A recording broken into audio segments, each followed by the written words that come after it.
जय श्री राम। मित्रों, यहाँ तक की कथा मैं आप सभी को सुना चुका हूँ। इससे पहले का प्रसंग था कि प्रभु लक्ष्मण मेघनाथ का वध कर देते हैं। आज का प्रसंग है रावण का युद्ध के लिए प्रस्थान और श्री राम जी का विजय रथ तथा वानर राक्षसों का युद्ध। जो जीवों से द्रोह में रत है, मोह के वश हो रहा है, राम विमुख है और काम आसक्त है, उसको क्या कभी स्वप्न में भी संपत्ति, शुभ शकुन और चित्त की शांति हो सकती है। राक्षसों की अपार सेना चली। चतुरंगणी सेना की बहुत सी टुकड़ियां हैं, अनेकों प्रकार के वाहन, रथ और सवारियां हैं तथा बहुत से रंगों की अनेक पताकाएं तथा ध्वजाएं हैं। मतवाले हाथियों के बहुत से झुंड चले, मानो पवन से प्रेरित हुए वर्षा ऋतु के बादल हों। रंग बिरंगे बाना धारण करने वाले वीरों के समूह हैं, जो युद्ध में बड़े शूरवीर हैं और बहुत प्रकार की माया जानते हैं। अत्यंत विचित्र फौज शोभित है, मानो वीर वसंत ने सेना सजाई हो। सेना के चलने से दिशाओं में हाथी डिगने लगे, समुद्र शुभित हो गए और पर्वत डगमगाने लगे। इतनी धूल उड़ी कि सूर्य छिप गए। फिर सहसा पवन रुक गया और पृथ्वी अकला उठी। ढोल और नगाड़े भीषण ध्वनि से बज रहे हैं, जैसे प्रलयकाल के बादल गरज रहे हों। भेरी नफीरी और सहनाई में योद्धाओं को सुख देने वाला मारू राग बज रहा है। सब वीर सिंहनाद करते हैं और अपने अपने बल पौरुष का बखान कर रहे हैं। रावण ने कहा, हे उत्तम योद्धाओं, सुनो, तुम रीछ वानरों के ठठ को मसल डालो और मैं दोनों राजकुमार भाइयों को मारूंगा। ऐसा कहकर उसने अपनी सेना सामने चलाई। जब सब वानरों ने यह खबर पाई, तब वे श्री राम की दुहाई देते हुए दौड़े। वे विशाल और काल के समान कराल वानर भालू दौड़े, मानो पंख वाले पर्वतों के समूह उड़ रहे हों। वे अनेकों वर्णों के हैं, नख, दांत, पर्वत और बड़े बड़े वृक्ष ही उनके हथियार हैं। वे बड़े बलवान हैं और किसी का भी डर नहीं मानते। रावण रूपी मतवाले हाथी के लिए सिंह रूप श्री राम जी का जय जयकार करके वे उनके सुंदर यश का बखान करते हैं। दोनों ओर के योद्धा जय जयकार करके अपनी अपनी जोड़ी जान चुन कर इधर श्री रघुनाथ जी का और उधर रावण का बखान करके परस्पर भिड़ गए। रावण को रथ पर और श्री रघुवीर जी को बिना रथ के देखकर भीषण अधीर हो गए। प्रेम अधिक होने से उनके मन में संदेह हो गया कि वे बिना रथ के रावण को कैसे जीत सकेंगे। श्री राम जी के चरणों में वंदना करके वे स्नेहपूर्वक कहने लगे, हे नाथ, आपके न रथ है, न तन की रक्षा करने वाला कवच है, न जूते ही हैं। वह बलवान वीर रावण किस प्रकार जीता जाएगा। कृपा निधान श्री राम जी ने कहा, हे सखे सुनो, जिसकी जय होती है वह रथ दूसरा ही है। शौर्य और धौर्य उसके रथ के पहिए हैं। सत्य और शील सदाचार उसकी मजबूत ध्वजा और पताका है।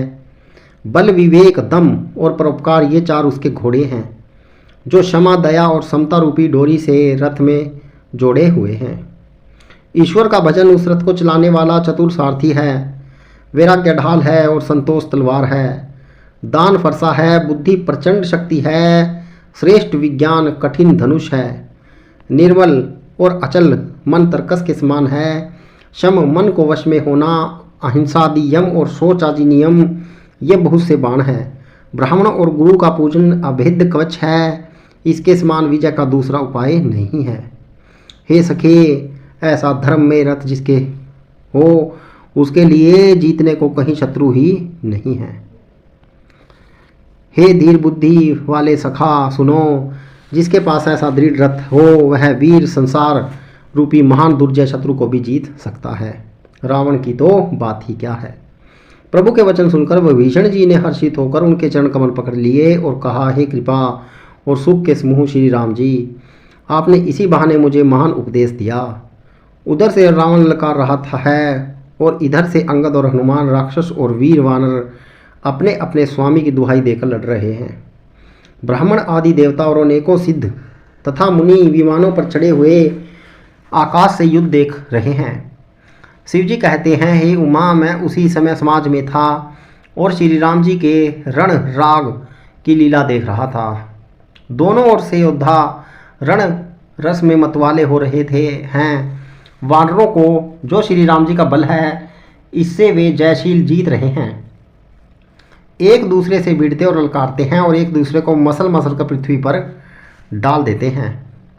वे मारते काटते पकड़ते और पछाड़ देते हैं और फिर सिर तोड़कर उन्हीं सिरों से एक दूसरे को मारते हैं, पेट फाड़ते हैं, भुजाएं उखाड़ते हैं और योद्धाओं को पैर पकड़कर पृथ्वी पर पटक देते हैं। राक्षस योद्धाओं को भालू पृथ्वी में गाड़ देते हैं और ऊपर से बालू डाल देते हैं। युद्ध में शत्रुओं के विरुद्ध हुए वीर वानर ऐसे दिखाई पड़ते हैं मानो बहुत से क्रोधित काल हों।